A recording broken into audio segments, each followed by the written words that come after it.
Hello दोस्तों, कैसे हो? आई होप आप सब बढ़िया होंगे, मस्त होंगे। मस्त होना चाहिए दोस्तों। बिहार पुलिस का प्रैक्टिस पेपर 1 रहेगा, ठीक है। इससे पहले हम प्रीवियस देख रहे थे, वो चल रहा है और वो चलता ही रहेगा। वो ये प्रैक्टिस सेट 1 रहेगा, ठीक है। इसमें हमको 100 क्वेश्चन मिलने वाला है और काफी इंपोर्टेंट क्वेश्चन है। और आप लोग बताइएगा कि 100 में आपका स्कोर कितना हुआ। 100 में आप कितना सही कर पाते हैं, सिंपली कमेंट बॉक्स में जरूर बताइएगा और शुरू से लेकर अंत तक जरूर बने रहेगा हमारे साथ, ठीक है।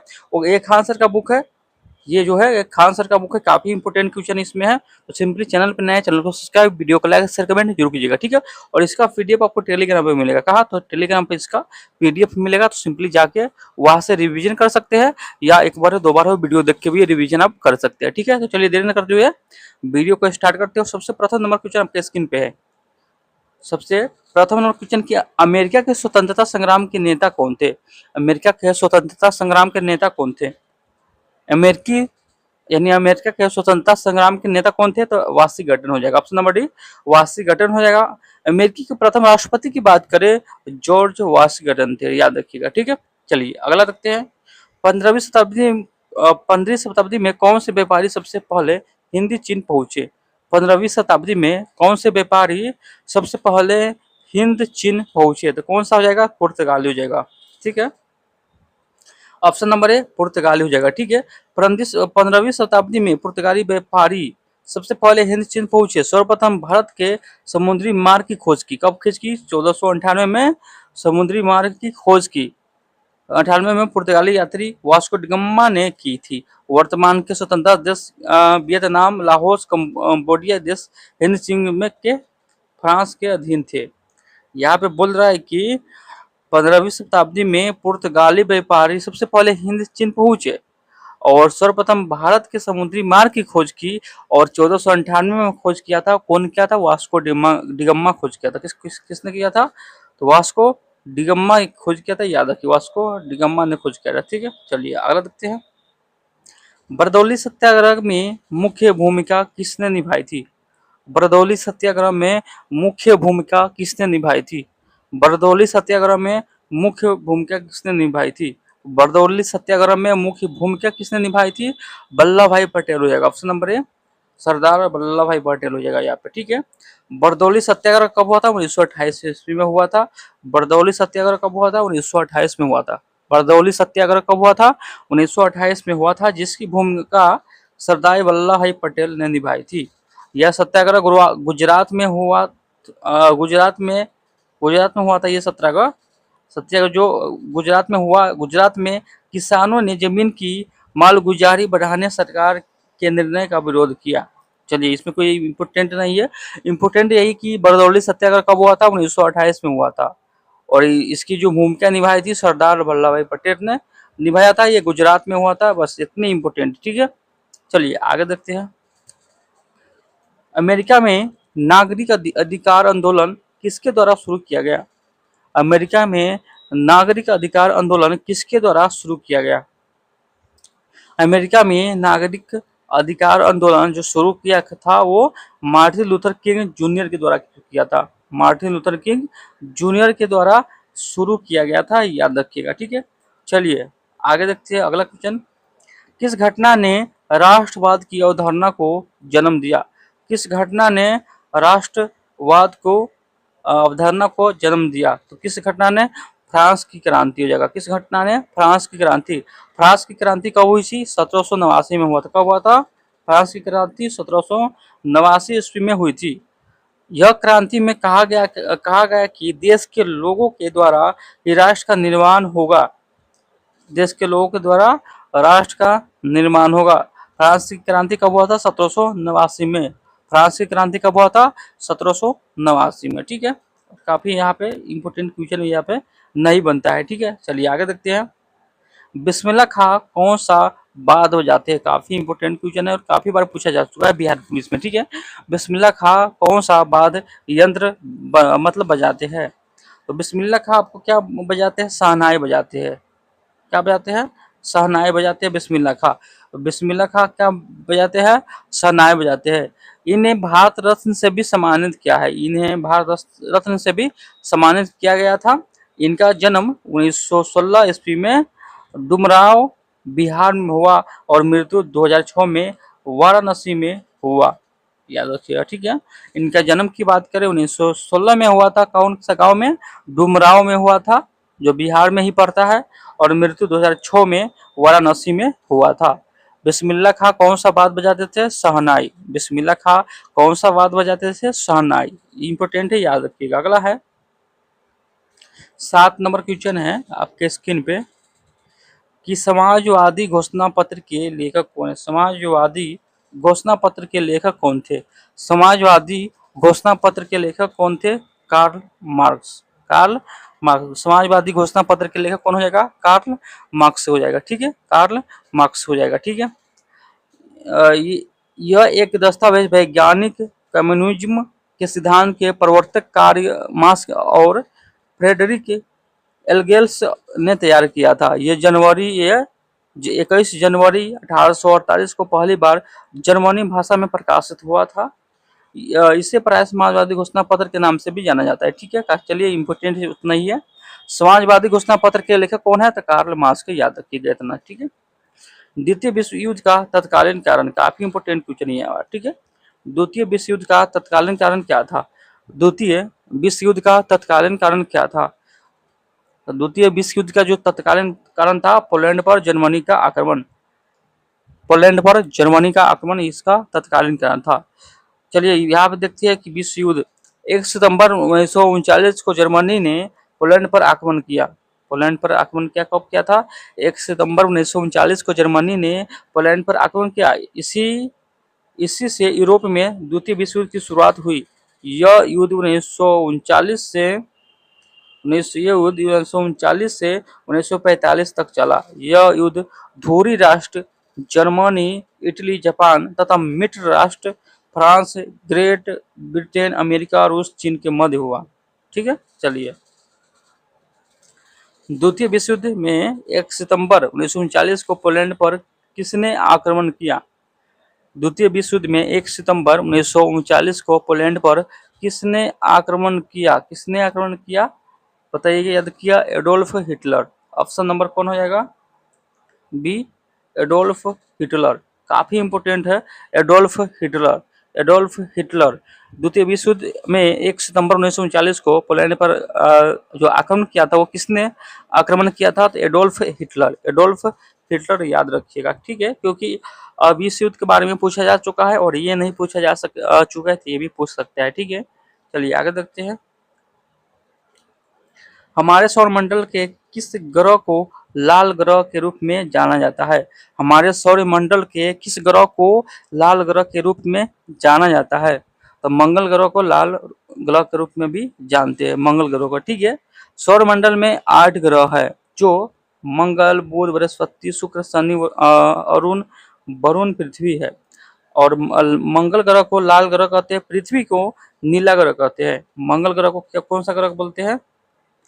लाल ग्रह बोलते हैं। मंगल को आपको क्या बोलते हैं? लाल ग्रह बोलते हैं। उसके बाद पृथ्वी को नीला बोलते हैं, ग्रह कहा जाता है। और शुक्र को पृथ्वी की बहन, शुक्र को, यहाँ पे देखिए, शुक्र को पृथ्वी की बहन कहा जाता है, ठीक है। याद रखिए, शुक्र ग्रह को पृथ्वी की बहन बोलते हैं। चलिए, यहाँ से क्वेश्चन सब निकल के आता है, तो सिंपली ये सब भी आपको याद रखना है, ठीक है। एल नीनो शब्द है। एल नीनो शब्द क्या है? स्पेनिश है। एल नीनो शब्द क्या है? स्पेनिश है। एल नीनो शब्द क्या है? स्पेनिश है। एल नीनो शब्द क्या है? स्पेनिश है, ठीक है। यहाँ पे बोल रहा है कि उष्णकटिबंधीय प्रशांत के भूमध्य क्षेत्र के समुद्र के तापमान और वायुमंडलीय परिस्थिति में आए बदलाव के लिए उत्तरदायी समुद्री घटना को एल नीनो कहते हैं। एल नीनो शब्द स्पेनिश भाषा का है, ठीक है, याद रखिएगा। चलिए, आगे देखते हैं। राजेंद्र सेतु किस नदी पर स्थित है? राजेंद्र सेतु किस नदी पर स्थित है? राजेंद्र सेतु किस नदी पर स्थित है? तो गंगा पे है। राजेंद्र सेतु किस नदी पर स्थित है? गंगा पर। राजेंद्र सेतु किस नदी पर है? तो गंगा नदी पर। गंगा नदी पर, याद रखिएगा। राजेंद्र सेतु गंगा नदी पर स्थित है। यह बिहार के मोकामा में बना है। यह जो बिहार के कहाँ बना है? मोकामा में बना है। यह रेल सह सड़क पुल है। यह उत्तर बिहार को दक्षिण बिहार से जोड़ता है। ये उत्तर बिहार को दक्षिण बिहार से जोड़ता है। चलिए, अगला देखते हैं। अलकनंदा नदी भागीरथी नदी से मिलती है। अलकनंदा नदी भागीरथी नदी से मिलती है, तो कहाँ मिलती है ये आपको पूछ रहा है, ठीक है। 13 का बताइएगा आंसर क्या होगा। तो कहाँ मिलती है, तो याद रखिए अलकनंदा नदी होता है वो कौन सा में मिलती है, तो याद रखिएगा यहाँ पर ऑप्शन नंबर बी होगा, यानी देव प्राय में मिलता है, देव प्राय में मिलता है, याद रखिएगा, ठीक है। अलकनंदा नदी भागीरथी नदी से मिलता है देवप्रयाग में, देवप्रयाग में, ऑप्शन नंबर यहाँ पे बी सही होगा, ठीक है। चलिए आगे देखते हैं 14 नंबर क्वेश्चन। भारत की जलवायु है, भारत की जलवायु है, भारत की जलवायु क्या है, उष्णकटिबंधीय मानसून है, उष्णकटिबंधीय मानसून है, ठीक है। भारत की जलवायु कैसी है, उष्णकटिबंधीय मानसून है, उष्णकटिबंधीय मानसून है। चलिए आगे देखते हैं यहाँ पे। भारत में मीठे पानी की सबसे बड़ी झील, मीठे पानी का सबसे बड़ी झील कौन है, भारत में मीठे पानी का सबसे बड़ी झील इंपोर्टेंट है। तो भारत में मीठे पानी के झील की बात करें, फूलर झील हो जाएगा, कौन, फूलर झील, वुलर झील हो जाएगा, याद रखिएगा। भारत के मीठे पानी का सबसे बड़ा झील की बात करें, वुलर झील है, जो जम्मू कश्मीर राज्य में स्थित है। कहाँ है, तो जम्मू कश्मीर में है। भारत में खारे पानी की सबसे बड़ी झील की बात करें, छिलका झील हो जाएगा। खारे पानी का झील की बात करें तो छिलका झील जो उड़ीसा में स्थित है, बस इतना ही इंपॉर्टेंट है, याद रखिएगा। 16 नंबर क्वेश्चन है, हिमालय पर्वत की उत्तरी पर्वतमाला के जो नाम है वो क्या है, बताइएगा। हिमालय पर्वत की उत्तरी पर्वतमाला का नाम है, क्या है बताइएगा। हिमालय पर्वत की उत्तरी पर्वतमाला का जो नाम होगा वो क्या होगा, हिमाद्री हो जाएगा, ऑप्शन नंबर ए हिमाद्री हो जाएगा, ठीक है। हिमालय पर्वत भारत में नंगा पर्वत से लेकर नमचा बरवा पर्वत तक फैली हुई है। हिमालय मुख्यतः 3 भागों में बांटा गया है। इसकी सबसे उत्तरी पर्वतमाला को क्या बोलते हैं, हिमाद्री कहते हैं। उत्तरी उत्तरी मतलब कि उत्तरी पर्वतमाला को क्या बोलते हैं, हिमाद्री बोलते हैं, ठीक है। और दक्षिणी को क्या बोलते हैं, तो शिवालिक बोलते हैं। ये मतलब कि इम्पोर्टेंट है यहाँ पे, कि यहाँ पे इम्पोर्टेंट है कि उत्तरी को क्या बोलते हैं, उत्तरी पर्वतमाला को हिमाद्री बोलते हैं, ठीक है।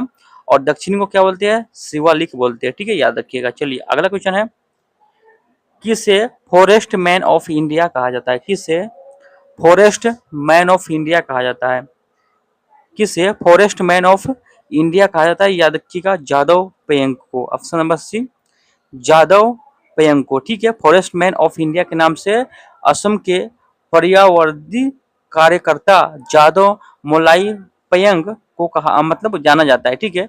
इसे पद्मश्री से भी सम्मानित किया है, ठीक है। चलिए अगला देखते हैं। उच्च न्यायालय के मुख्य न्यायाधीश को उसके पद से हटाया जा सकता है, उच्च न्यायालय को उसके मुख्य न्यायाधीश को उसके पद को हटाया जा सकता है। उच्च न्यायालय के मुख्य न्यायाधीश को उसके पद से हटाया जा सकता है, कौन हटाया जा सकता है, तो महाभियोग के द्वारा इसको हटाया जा सकता है, ऑप्शन नंबर ए महाभियोग के द्वारा हटाया जा सकता है। उच्च न्यायालय के न्यायाधीश को हटाने के संबंध में महाभियोग की प्रक्रिया का प्रावधान न्यायाधीश की जांच अधिनियम 1968 में है, और संविधान के अनुच्छेद 124 के 4 के अनुसार उच्चतम न्यायालय के किसी भी न्यायाधीश की संसद के संवेदन पर राष्ट्रपति के आदेश पर हटाया जा सकता है, ठीक है, याद रखिएगा। चलिए अगला देखते हैं आपको 19 नंबर क्वेश्चन, ठीक है। और 19 नंबर क्वेश्चन की भारत की प्रथम महिला राष्ट्रपति कौन है, भारत के प्रथम महिला राष्ट्रपति कौन है, भारत के प्रथम महिला राष्ट्रपति प्रतिभा पाटिल, भारत की प्रथम महिला राष्ट्रपति कौन होएगा, प्रतिभा पाटिल होएगा। ये भारत की 12वीं राष्ट्रपति थी। भारत की दूसरी महिला राष्ट्रपति द्रौपदी मुर्मू है, जो वर्तमान में भारत की राष्ट्रपति है, ठीक है। अगर पहली की बात करें तो प्रतिभा पाटिल हो जाएगी, और वर्तमान की बात करें मतलब दूसरी महिला राष्ट्रपति तो द्रौपदी मुर्मू हो जाएगा, ठीक है। चलिए अगला देखते हैं, लोकतंत्र में अंतिम सत्ता निहित होती है, लोकतंत्र में अंतिम सत्ता निहित होती है। तो लोकतंत्र में अंतिम सत्ता जो निहित होती है वो जनता में होती है, ठीक है, कहा जनता में, ऑप्शन नंबर यहाँ पे 20 सही हो जाएगा, ठीक है। चलिए अगला देखते हैं, भारत के सीएजी की नियुक्ति कौन करता है, भारत के सीएजी जिसको नियंत्रण एवं महालेखा परीक्षक बोलते हैं, ठीक है, इसका जो फुल फॉर्म है, तो नियुक्ति कौन करता है, तो कौन करता है, तो राष्ट्रपति करता है, कौन करता है, राष्ट्रपति करता है इसका नियुक्ति, ठीक है, याद रखिएगा। मतलब भारत के सीएजी एवं सीएजी नियंत्रण एवं महालेखा परीक्षक की नियुक्ति कौन करता है, तो राष्ट्रपति करता है, कौन करता है, तो राष्ट्रपति करता है, याद रखिएगा, ठीक है।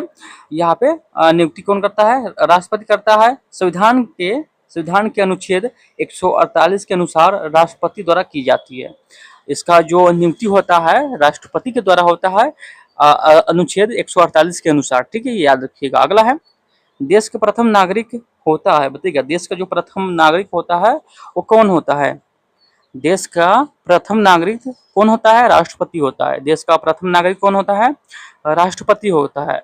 याद रखिएगा, देश का प्रथम नागरिक राष्ट्रपति होता है। भारतीय संविधान का अनुच्छेद 52 यह कहता है कि भारत का एक राष्ट्रपति होगा। राष्ट्रपति राष्ट्र का संवैधानिक प्रमुख होता है, ठीक है। चलिए आगे देखते हैं। आगे है, भारत की लोकसभा की प्रथम महिला अध्यक्ष रही है, कौन रही है बताइएगा? भारत की लोकसभा की प्रथम महिला अध्यक्ष कौन रही है? तो याद रखिएगा, Meira Kumar. Option number B यहाँ पे सही होगा, मीरा कुमार। भारत की लोकसभा की स्थापना 17 अप्रैल 1952 में हुई थी, ठीक है। भारत की लोकसभा की जो स्थापना हुआ था 17 अप्रैल 1952 में हुई। वर्ष 1952 में पहले आम चुनाव होने के बाद देश के अपनी पहली लोकसभा मिली। भारत की लोकसभा की प्रथम महिला अध्यक्ष मीरा कुमार थी। यह बिहार के सासाराम लोकसभा क्षेत्र से निर्वाचित हुई थी, ठीक है, याद रखिएगा। अगला क्वेश्चन पे चलते हैं। अगला जो है आपके स्क्रीन पे 24 नंबर है, और 24 नंबर क्वेश्चन है, निम्न में से कौन से राष्ट्रपति सबसे कम समय के लिए पद पर है? निम्न में से कौन से राष्ट्रपति जो सबसे कम समय के लिए पद पर है? तो याद रखिए, doctor Zakir Hussain. Option number C, doctor Zakir Hussain. Doctor Zakir Hussain सबसे कम समय तक मतलब राष्ट्रपति पद पर है, ठीक है, याद रखिएगा। चलिए आगे देखते हैं। आगे है 25 नंबर क्वेश्चन, और 25 नंबर क्वेश्चन है कि आपातकाल के दौरान मूल अधिकार के परिवर्तन को निलंबित किया जा सकता है, किसके द्वारा होता है? यह निलंबित किया जा सकता है किसके द्वारा? आपातकाल के दौरान मूल अधिकारों के परिवर्तन को निलंबित किया जा सकता है, तो किसके द्वारा? याद रखिए, राष्ट्रपति के द्वारा। ऑप्शन नंबर बी यहाँ पे राष्ट्रपति के द्वारा होता है। भारतीय संविधान के अनुच्छेद 352 में उल्लेखित है कि बराह आक्रमण या सशस्त्र, चलिए आगे देखते हैं 25 का। यहाँ पे सशस्त्र यहाँ पे दिया गया है आपको, विद्रोह के कारण संपूर्ण भारत या भारत के किसी हिस्से की सुरक्षा खतरे में हो तो राष्ट्रपति राष्ट्रीय आपातकाल की घोषणा कर सकता है। इस दौरान मूल अधिकारों के परिवर्तन को निलंबित किया जा सकता है। चलिए आगे देखते हैं। संपत्ति का अधिकार अब एक है, संपत्ति का अधिकार अब एक है, यानी बदल के क्या हुआ? याद रखिए, कानूनी अधिकार हो गया है। क्या? कानूनी अधिकार। संपत्ति का अधिकार को बदल दिया गया, और यानी संशोधन किया गया, और कानूनी अधिकार उसको बना दिया गया, ठीक है। चलिए यहाँ पे व्याख्या में देख लेते हैं, वो हिसाब से आपको समझ में चलाएगा, ठीक है। व्याख्या में दिया गया है कि 44वें संविधान संशोधन 1978 में संपत्ति के अधिकार को मौलिक अधिकार से विधिक अधिकार में परिवर्तन कर दिया गया है। अब इसे अनुच्छेद 300 के एक के अंतर्गत रखा गया है। पहले यह अनुच्छेद 31 के अंतर्गत एक मौलिक अधिकार था, ठीक है। और ये पहले जो 31 के अंतर्गत एक मौलिक अधिकार था, याद रखिएगा, ठीक है। संपत्ति का अधिकार को अब क्या? कानूनी अधिकार बना दिया गया। संपत्ति का अधिकार को कानूनी अधिकार बना दिया 24वां संविधान संशोधन 1978 में, ठीक है। आगे देखते हैं। लोकसभा अध्यक्ष अपना त्याग पत्र किसे प्रस्तुत करता है? लोकसभा अध्यक्ष अपना त्याग पत्र किसे प्रस्तुत करता है? याद रखिए, लोकसभा उपाध्यक्ष को, ठीक है। ऑप्शन नंबर बी, लोकसभा उपाध्यक्ष को। चलिए आगे देखते हैं। 28 नंबर, उपराष्ट्रपति का कार्यकाल होता है। उपराष्ट्रपति का कार्यकाल होता है। उपराष्ट्रपति का जो कार्यकाल होता है 5 वर्षों का होता है। उपराष्ट्रपति का कार्यकाल कितने वर्ष का होता है? 5 वर्षों का होता है। चलिए आगे देखते हैं। विश्व में किस देश में सर्वप्रथम लिखित संविधान लागू हुआ? विश्व में किस देश में सर्वप्रथम लिखित संविधान लागू हुआ, बताइएगा। याद रखिएगा, अमेरिका में। ऑप्शन नंबर सी, अमेरिका में। विश्व में सर्वप्रथम लिखित संविधान अमेरिका का है। अमेरिका का सबसे छोटा लिखित संविधान है। सबसे लंबा लिखित संविधान भारत का है। सबसे छोटा किसका है? तो अमेरिका का है। और सबसे लंबा किसका है? तो भारत का है। और लिखित संविधान ब्रिटेन का है। और लिखित संविधान किसका है? तो ब्रिटेन का है। चलिए, भारत सरकार का प्रथम लिंगत ऑफिसर है। भारत सरकार का प्रथम लीगल ऑफिसर है। लीगल ऑफिसर है भारत सरकार का प्रथम लीगल ऑफिसर कौन हो जाएगा? भारत का महान्यवादी। ऑप्शन नंबर सी यहाँ पे सही हो जाएगा। ठीक है, अगला देखते हैं। किसानों द्वारा एक वर्ष में 3 विभिन्न फसलों उगाने के पीछे मुख्य कारण है। किसानों द्वारा एक वर्ष में 3 विभिन्न फसलों उगाने के पीछे मुख्य कारण क्या है?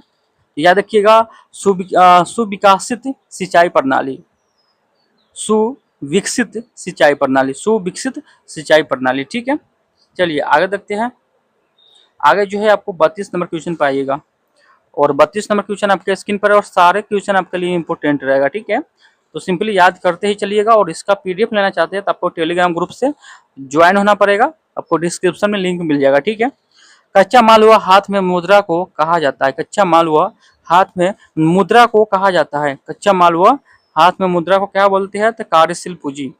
ऑप्शन नंबर है कार्यशील पूंजी, याद रखिएगा। ठीक है, भारत, अगला क्वेश्चन 33 नंबर क्वेश्चन पे आइए।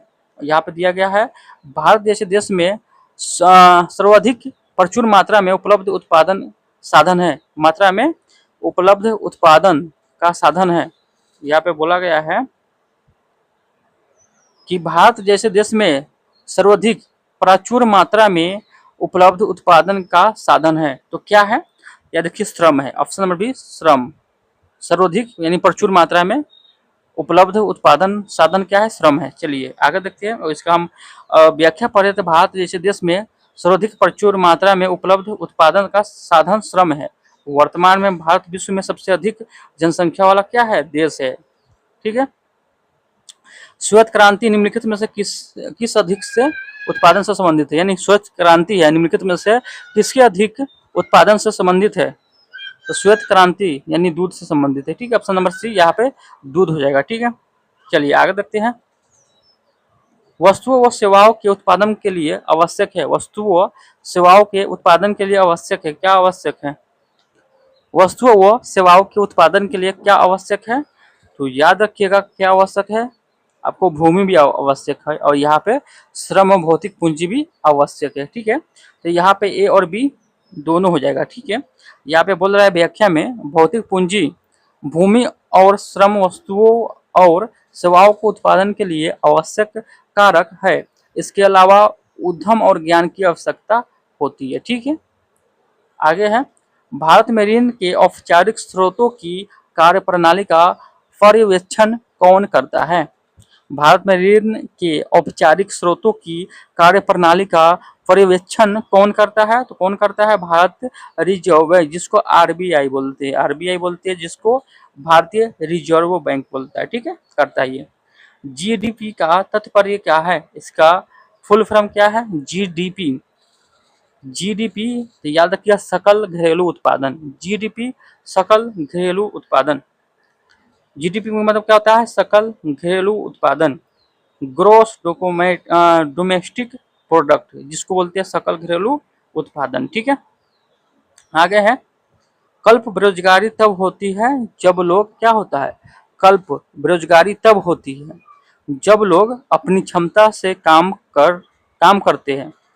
अल्प मतलब अल्प बेरोजगारी यहाँ पे पूछ रहा है कि अल्प बेरोजगारी तब होती है जब लोग, क्या होता है? अपनी क्षमता से काम काम मतलब कम काम करते हैं, यानी अपनी क्षमता से कम काम करती है।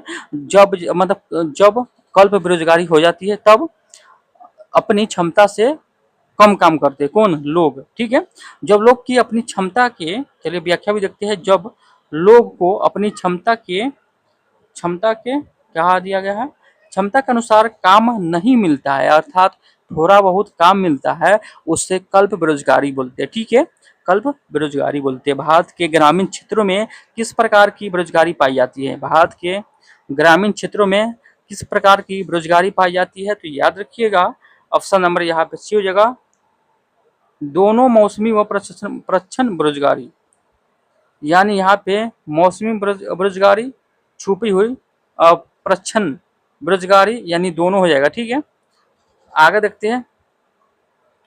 आगे है, स्मार्ट विलेज के तहत डिजिटल इंडिया का क्या महत्व है? स्मार्ट विलेज के तहत डिजिटल इंडिया का क्या महत्व है? तो याद रखिए, गाँव को हाई स्पीड ब्रॉडबैंड और इंटरनेट से जोड़ना। ऑप्शन नंबर बी इसका सही होगा, गाँव को हाई स्पीड ब्रॉडबैंड और इंटरनेट से जोड़ना। ठीक है, चलिए अगला 41 नंबर, राष्ट्रीय आय का मतलब क्या है? राष्ट्रीय आय का मतलब क्या है? राष्ट्रीय आय का मतलब होता है उत्पादन के साधनों से आय। उत्पादन के साधनों से आय, ऑप्शन नंबर यहाँ पे डी सही हो जाएगा। ठीक है, चलिए आगे देखते हैं। विश्व के सबसे बड़े क्रिकेट स्टेडियम मोटेरा का नया नाम रखा गया, बताइएगा बताइएगा। विश्व के सबसे बड़े क्रिकेट स्टेडियम मोटेरेला का नया नाम क्या रखा गया है? तो याद रखिएगा, नरेंद्र मोदी स्टेडियम। विश्व का सबसे बड़ा स्टेडियम कौन है?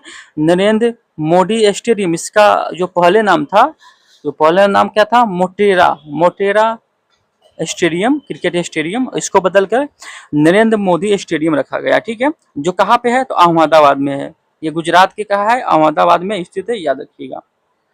चलिए अगला है हिरोशिमा कविता का रचयिता। हिरोशिमा कविता का रचयिता कौन है?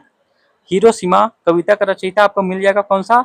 सच्चिदानंद हीरानंद क्या है? वत्स्यन अज्ञे। ऑप्शन नंबर यहाँ पे डी से हो जाएगा। ठीक है, अगला है मधुबनी लोक चित्र शैली किस राज्य में लोकप्रिय है? मधुबनी लोक चित्र आप सुनते होइएगा, मधुबनी पेंटिंग, मधुबनी ऐसे कुछ करके मधुबनी पेंटिंग के नाम से भी मशहूर है। मधुबनी लोक चित्र शैली किस राज्य में लोकप्रिय है? तो याद रखिए बिहार में है। ठीक है, ऑप्शन नंबर सी बिहार में है। ठीक है, चलिए आगे देखते हैं 45 नंबर क्वेश्चन। और 45 नंबर क्वेश्चन की अंतर्राष्ट्रीय न्यायालय का मुख्यालय किस शहर में स्थित है? अंतर्राष्ट्रीय न्यायालय का मुख्यालय किस शहर में स्थित है? अंतर्राष्ट्रीय न्यायालय का मुख्यालय किस शहर में स्थित है? तो याद रखिएगा हेंग में। कहा? तो हेंग में है, ऑप्शन नंबर यहाँ पे सी से हो जाएगा। ठीक है, नीदरलैंड के हेंग में 1945 में अंतर्राष्ट्रीय न्यायालय की स्थापना की गई। अंतर्राष्ट्रीय न्यायालय की स्थापना कब हुआ? वर्ष 1945 में, 1945 में, याद रखिएगा। इसके 193 देश सदस्य है। इसके वर्तमान में अध्यक्ष की बात करें, अमेरिका के जोआन डोनोग है। यहाँ पे मतलब कि इसके वर्तमान अध्यक्ष की बात करें तो कौन हो जाएगा? अमेरिका के हैं जोआन डोनोग, याद रखिएगा यहाँ पे। ठीक है, चलिए अंबेडकर जयंती मनाई जाती है, काफी इंपोर्टेंट है। अंबेडकर जयंती मनाई जाती है 14 अप्रैल को, जो अभी कुछ दिन पहले हुआ था। अंबेडकर जयंती मनाई जाती है 14 अप्रैल को। अंबेडकर जयंती मनाते हैं 14 अप्रैल को। और डॉक्टर भीमराव अंबेडकर का जन्म कब हुआ था? 14 अप्रैल 1891 में। 14 अप्रैल 1891 में डॉक्टर भीमराव अंबेडकर का जन्म हुआ था। मध्य प्रदेश के महू में हुआ था, महू में हुआ था। उनका जन्म दिवस अंबेडकर यानी अंबेडकर जयंती के रूप में मनाते हैं। तो कब मनाते हैं? तो 14 अप्रैल को मनाते हैं। ठीक है, 14 अप्रैल को उनका जन्म हुआ था 14 अप्रैल 1891 में। तो 14 अप्रैल को उनका जयंती मनाते हैं। ठीक है, चलिए अगर देखते हैं विश्व स्वास्थ्य दिवस कब मनाया जाता है?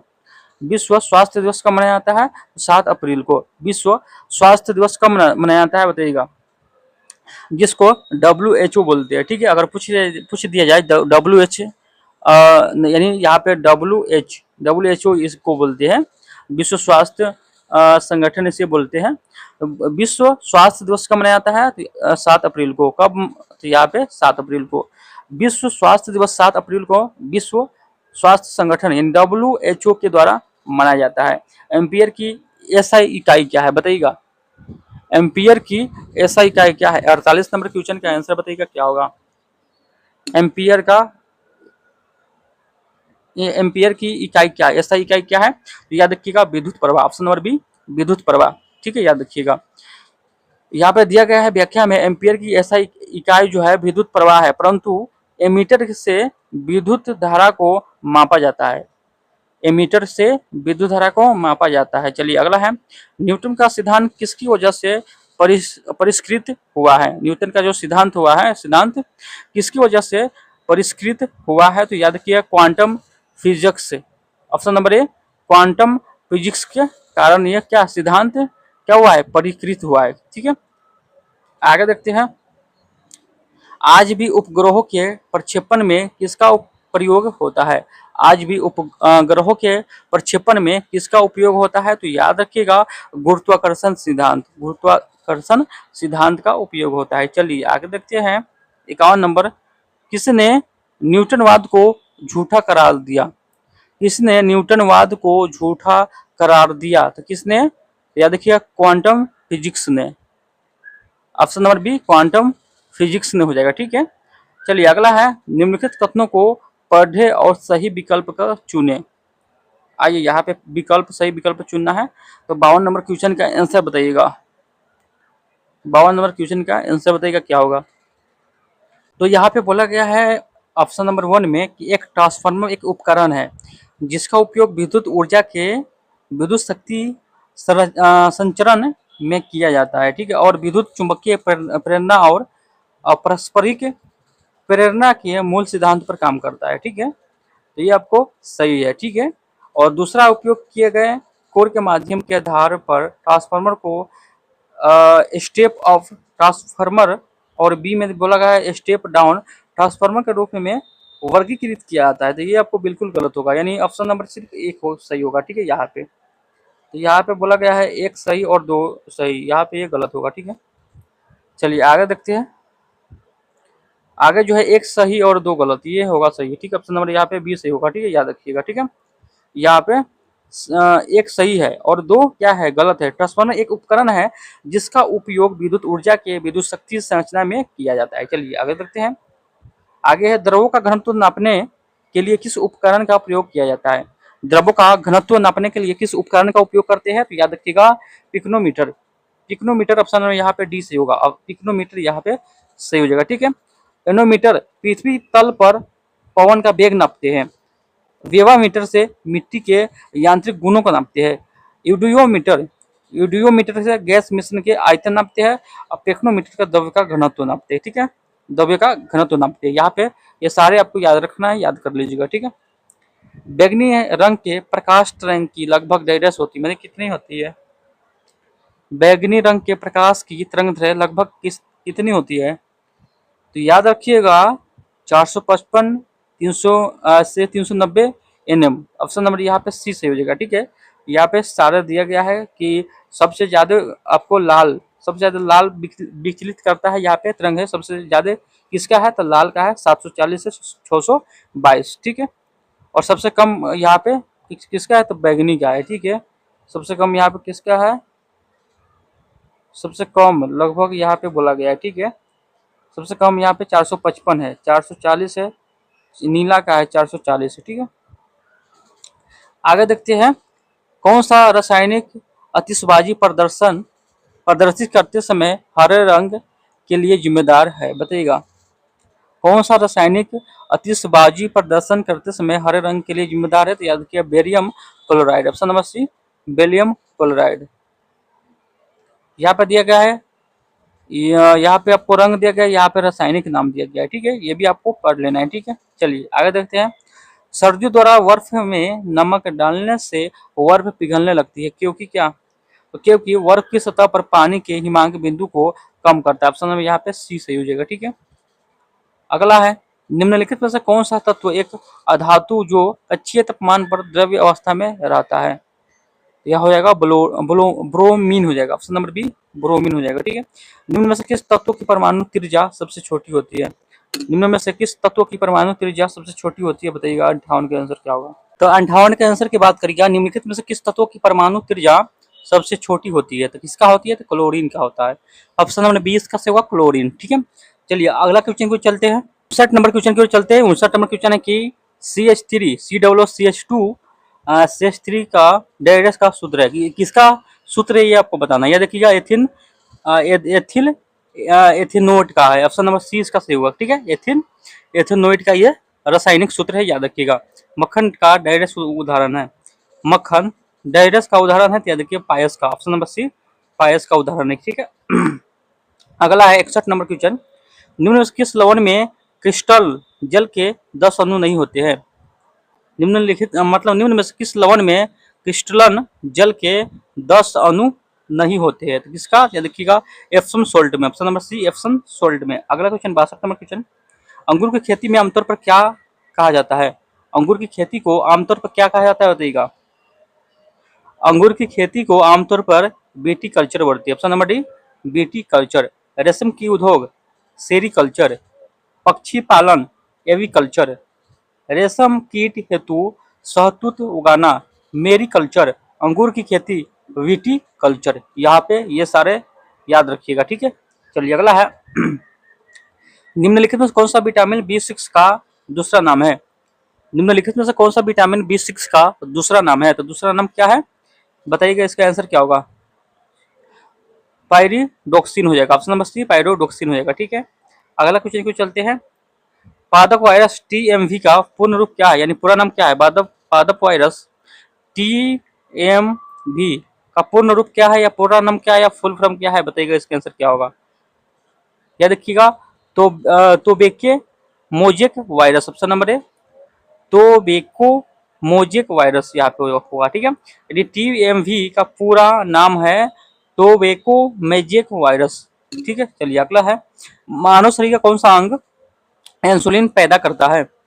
मानव शरीर का कौन सा अंग इंसुलिन पैदा करता है? या देखिए अग्नाशय करता है। कौन सा?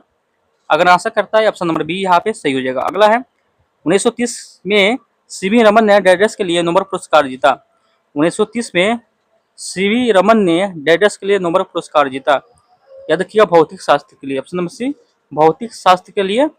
वर्ष के चंदेश्वर वेंकटरमन को वर्ष 1930 में भौतिक शास्त्र में नोबेल पुरस्कार मिला, याद रखिएगा। ठीक है, अगला देखते हैं 67 नंबर क्वेश्चन आपके स्क्रीन पर, बताइएगा इसका आंसर क्या होगा। रक्त समूह प्रणाली की खोज डैश डैश ने की। रक्त समूह प्रणाली की खोज किसने किया? कार्ल लैंडस्टेनर ने, ऑप्शन नंबर डी से होगा, कार्ल लैंडस्टेनर ने। ठीक है, पुष्प किन हिस्से में पराग पराग का उत्पादन होता है, बताइएगा। पुष्प के किस हिस्से में पराग का उत्पादन होता है? याद रखिएगा पराग कोश में होता है। कौन सा जीवाणु अंडाशय या गोलाकार होता है, बताइएगा। कौन सा जीवाणु अंडाकार या गोलाकार होता है? अंडाकार या गोलाकार होता है? कौन सा? कोसम होता है, ऑप्शन नंबर बी कोसम होता है। अगला है, अगला आपको मैथ का क्वेश्चन है, तो मैथ का क्वेश्चन आपको PDF मिलेगा, वहां पे आप सोल्व कर लीजिएगा। ठीक है, बाकी बाकी के लिए हम करवाते हैं। ठीक है, और बाकी के लिए अगला क्वेश्चन को चलते हैं। भाषा में, यहाँ पे आइएगा, भाषा में अभिव्यक्ति कितने रूप है, बताइएगा। भाषा में अभिव्यक्ति के कितने रूप है? तो याद रखिएगा 2 रूप हो जाएगा यहाँ पे। ठीक है, भाषा में 2 रूप है, याद रखिएगा। अगला है, अगला जो आपके क्वेश्चन है 82 नंबर। कोई शब्द जब तक किसी वाक्य का अंश नहीं बन जाता तब तक शब्द रहता है, जब उस वाक्य में प्रयुक्त हो जाता है तो उसे क्या कहते हैं, बताइएगा। 82 का आंसर क्या है? उसे क्या कहते हैं? तो उसे क्या कहते हैं, बताइएगा। यहाँ पे व्याख्या दिया हुआ है, जब कोई शब्द जब तक किसी वाक्य का अंश नहीं बन पाता जब तक शब्द रहता है, जब वाक्य में प्रयुक्त हो जाता है तो उसे हम क्या कहते हैं? क्या कहते हैं, बताइएगा। उसे हम पद कहते हैं, उसे हम पद कहते हैं, याद रखिएगा। अर्थ के आधार पर वाक्य का प्रकार निम्नलिखित में से कौन नहीं है? अर्थ के आधार पर वाक्य प्रकार निम्नलिखित में कौन सा नहीं है? तो याद रखिएगा प्रश्नबोधक, क्या है यह? अज्ञार्थक, ऑप्शन नंबर सी यहाँ पे सही हो जाएगा। ठीक है, अगला है, वस्तु की विशेषता बताने वाले शब्द को क्या नाम दिया जाता है? वस्तु के विशेषता बताते उसे क्या कहते हैं, बताइएगा। वस्तु के जो विशेषता बताते हैं उसे विशेषण कहते हैं। क्या कहते हैं? तो विशेषण कहते हैं। यहाँ पे नहीं है तो ऑप्शन नंबर डी होगा, इनमें से कोई नहीं। आगे देखते हैं, वह घर पहुंच गया है। वह घर पहुंच गया है, उस वाक्य में पहुंच गया किस क्रिया का उदाहरण है? तो किस क्रिया का उदाहरण है? तो संयुक्त क्रिया, ऑप्शन नंबर डी संयुक्त क्रिया। ठीक है, यहाँ पर दिया गया है, 2 या 2 से अधिक विभिन्न अर्थ वाली क्रिया के मेल से बनने वाली क्रिया को संयुक्त क्रिया कहते हैं। ठीक है, अगला है, सूरदास का काव्य किस भाषा में रचित है? सूरदास का काव्य किस भाषा में है? तो याद रखिएगा ब्रज भाषा में, ऑप्शन नंबर डी ब्रज भाषा। जिस संख्या से किसी वस्तु के धर्म गुण अथवा ज्ञान हो उसे कौन सी संख्या कहते हैं, बताइएगा। जिस संख्या से किसी वस्तु के धर्म गुण अथवा ज्ञान हो उसे कौन सी संज्ञा कहते हैं? उसे भाववाचक संज्ञा कहते हैं। उसे कौन सी संज्ञा कहते हैं, बताइएगा। किसी व्यक्ति वस्तु स्थान जाति के नाम से संज्ञा कहते हैं। जिस संज्ञा से किसी वस्तु के धर्म गुण अवस्था ज्ञान हो उसे भाववाचक कहते हैं, यानी ऑप्शन नंबर यहाँ पे 20 सही हो जाएगा। ठीक है, चौराहा किस तरह का समासिक शब्द है, बताइएगा। चौराहा किस तरह का समासिक शब्द है? तो याद रखिएगा दिंगू, ऑप्शन नंबर सी दिंगू। चलिए आगे देखते हैं, आगे जो आपका आंसर है। अगला क्वेश्चन पे चलते हैं, अगला आपके स्क्रीन पर है, बताइएगा इसका आंसर क्या होगा। तो इंग्लिश का है, तो बात करें 70 से 75 नंबर जीके जीएस ये सबका वेटेज रहता है। ठीक है, तो ज़्यादा ध्यान दीजिएगा जीके जीएस में। ठीक है, और करेंट अफेयर्स में ध्यान ज़्यादा दीजिएगा, ठीक है। प्रधानमंत्री ग्राम सड़क योजना की शुरुआत किस वर्ष की गई? प्रधानमंत्री ग्राम सड़क योजना की शुरुआत किस वर्ष की गई? प्रधानमंत्री ग्राम सड़क योजना की शुरुआत किस वर्ष की गई? तो याद रखिएगा 2000 ईस्वी में। ऑप्शन नंबर सी यानी 2000 में की गई। प्रधानमंत्री ग्राम सड़क योजना की शुरुआत 25 दिसंबर 2000 को पूर्व प्रधानमंत्री अटल बिहारी वाजपेयी द्वारा किया गया, ठीक है। 25 दिसंबर 2000 को पूर्व प्रधानमंत्री अटल बिहारी वाजपेयी द्वारा किया गया, ठीक है। प्रधानमंत्री ग्राम सड़क योजना की शुरुआत किस वर्ष हुई? तो किस वर्ष? याद रखिए 2000, ठीक है। अगला क्वेश्चन को चलते हैं 98 नंबर क्वेश्चन। 98 नंबर क्वेश्चन है कि बीसी सखी, यहाँ पे दिया गया है बीसी सखी योजना यानी बीसी सखी योजना के अंतर्गत ग्रामीण महिला को मुख्य कार्य क्या है? बताइएगा। बीसी सखी योजना के अंतर्गत ग्रामीण महिला का मुख्य कार्य क्या है? बताइएगा क्या कार्य होगा मुख्य ग्रामीण महिला का? 98 का आंसर बताइएगा। 98 के यहाँ पे बी है, ठीक है। बैंकिंग बैंकिंग करेस्पोंडेंट शक्ति के रूप में घर घर बैंकिंग सेवा देना। ऑप्शन नंबर यहाँ पे बी सही हो जाएगा, ठीक है। चलिए यहाँ पे हम देखते हैं, यहाँ पे व्याख्या भी देखते हैं। यहाँ पे है कि यहाँ पे बैंकिंग सखी बनाया जाता है, ठीक है। उत्तर प्रदेश सरकार ने ग्रामीण क्षेत्रों में बैंकिंग सुविधाएं सुलभ कराने के लिए बीसी सखी योजना की शुरुआत की गई है। इसके तरह ग्रामीण महिलाओं को प्रशिक्षित कर उन्हें बैंकिंग सखी बनाया जाता है। इसका कार्य ग्रामीण को घर पर ही नगद निकासी, जमा और अन्य बैंकिंग सुविधा प्रदान करना है। इससे न केवल ग्रामीण अर्थव्यवस्था को गति मिलती है बल्कि महिलाओं को रोजगार भी प्राप्त होता है। सरकार इन्हें पहले 6 महीना तक 4000 रुपये प्रतिमाह मानदेय भी देती है, ठीक है। अगला क्वेश्चन है 99 नंबर क्वेश्चन है कि भारत को किस अवधि के लिए यूनेस्को के कार्यकारी बोर्ड में फिर से सीट प्राप्त हुई है? भारत को किस अवधि के लिए यूनेस्को के कार्यकारी बोर्ड में फिर से सीट प्राप्त हुई है? तो बताइएगा। याद रखिएगा 2025 से 2029, 2025 से 2029 तक इसमें हुआ है, वो याद रखिएगा, ठीक है। कि भारत के पहले निजी क्षेत्र के नेविगेशन नवाचार केंद्र का उद्घाटन कहाँ किया गया? बताइएगा। जिसको बोलते हैं ICN, ठीक है। तो यह आपको कहाँ किया गया? तो याद रखिएगा तिरुवनंतपुरम में, ठीक है। तिरुवनंतपुरम में। ऑप्शन नंबर यहाँ पे सी से हो जाएगा। इसरो चेयरमैन वी नारायण ने केरल के तिरुवनंतपुरम में Anant centre of excellence for navigation का उद्घाटन किया है, ठीक है। याद रखिएगा यहाँ पे ऑप्शन नंबर सी यहाँ पे सही हो जाएगा, ठीक है। अगला क्वेश्चन पे चलते हैं। और सॉरी, यहाँ पे 100 क्वेश्चन समाप्त होता है यहाँ पे, ठीक है। यहाँ पे आपको 100 क्वेश्चन समाप्त होता है। वीडियो अच्छा लगा हो तो वीडियो को लाइक शेयर कमेंट जरूर कीजिएगा। फिर एक नए वीडियो के साथ मिलेंगे, तब तक के लिए जय हिंद जय भारत।